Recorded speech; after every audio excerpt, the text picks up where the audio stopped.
You're listening to the Multifamily Marketwatch for Washington State. Apartment owners who need to know, trust HFO, the leading source for multifamily industry news around the state, from Puget Sound to the Tri-Cities.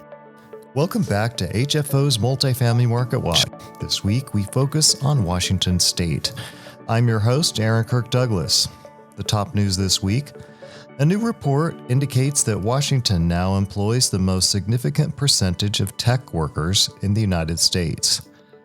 The University of Washington is out with its first quarter apartment market report. And the State Building Code Council delays natural gas codes due to a Ninth Circuit Court ruling. We'll have those stories and more in just a moment.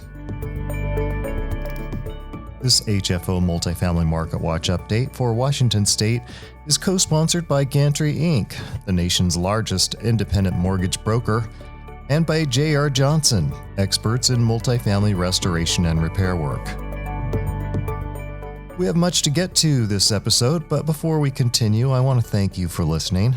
Most people don't know, but our podcasts, which began more than 7 years ago, have achieved more than 1,000 unique monthly downloads. That's a substantial number, considering our target audience is multifamily owners and investors in Oregon and Washington. When we first started, we were delighted to reach 250 downloads a month, and now we regularly reach 4 times that number. So if you're an investor or owner of a multifamily asset in the Pacific Northwest, please share our podcast with your investor friends and colleagues. In the months ahead, we'll be formally combining the Oregon and Washington podcasts into one feed and alternating our focus between Oregon and Washington each week. So much of what happens in the region affects both markets that we want to be sure you're getting all the information and data we are reviewing in our office. Each episode title will indicate whether it is Oregon or Washington focused, so you can decide which podcast interests you most.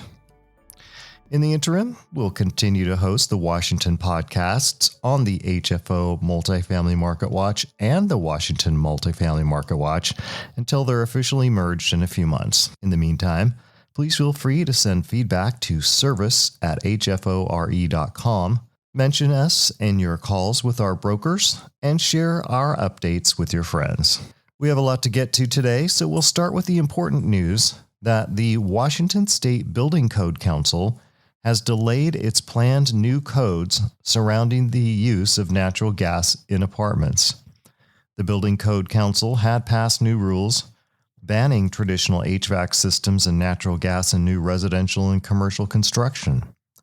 That new code language would have required heat pumps for space and water heating, but the Ninth Circuit Court found in a lawsuit involving the California Restaurant Association versus the City of Berkeley that federal law preempts state and local restrictions on the use of natural gas.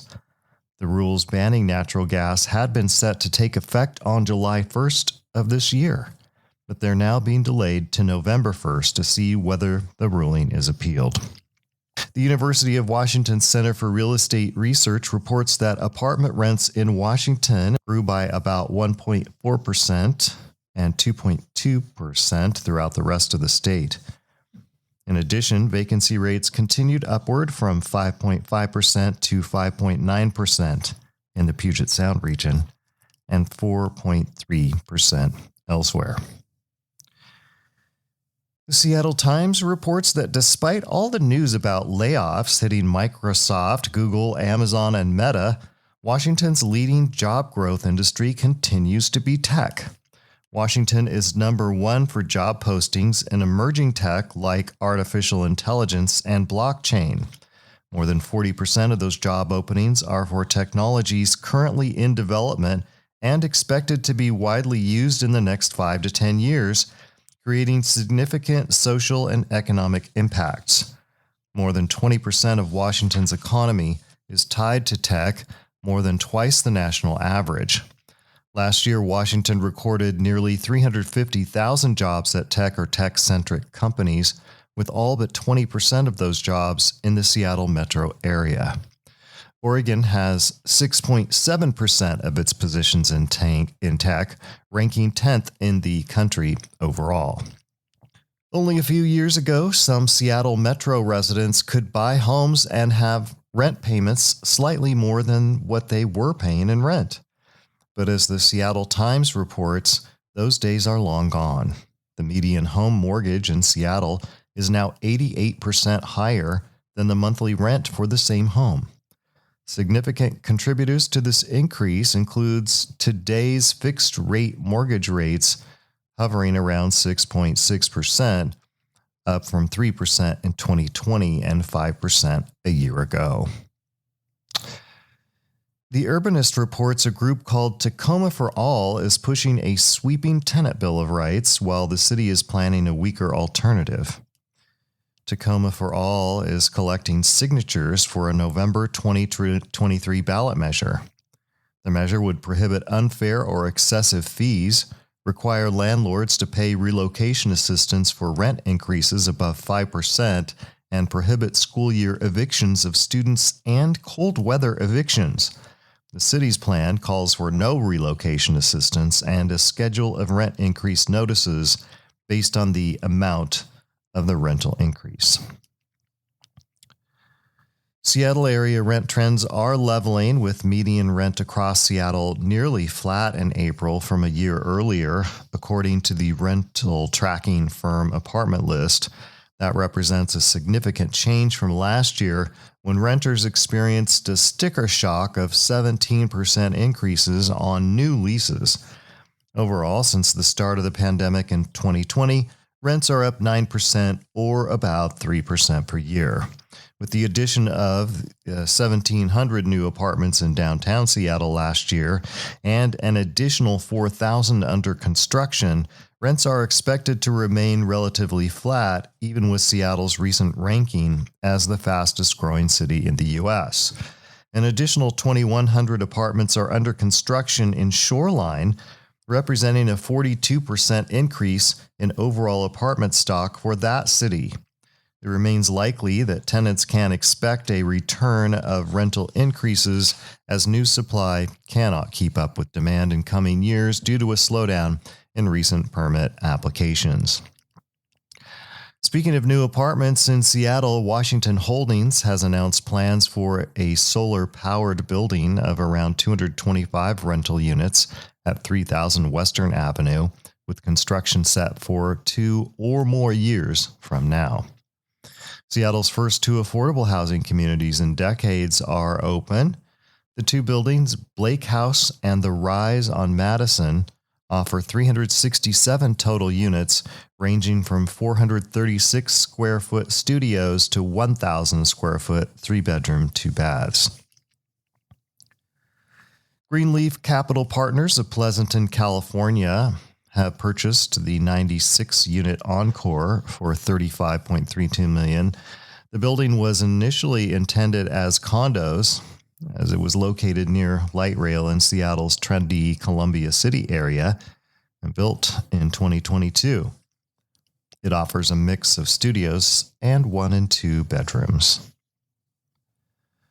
One Bellevue apartment project in the works for 7 years may finally get off the ground. The 312-unit development at 10850 Northeast 8th Street in downtown Bellevue will consist of 2 5-story buildings on top of an existing parking garage. Originally envisioned as a high-rise, the project was scaled back due to the high construction costs above that garage. Wallace's Bellevue North Shopping Center will be demolished for another new apartment project. That development will consist of 466 apartments and will break ground the second quarter of 2025. That community will have one 28-story tower with 308 workforce housing units and a 7-story building with an additional 158 units. In addition, plans call for the property to include 20,000 square feet of retail space. There are more details coming out on Bosa Development's latest 3-tower project in downtown Bellevue. The residential project on the east side of Bellevue Way Northeast at Main will be taller than the originally planned 27 stories.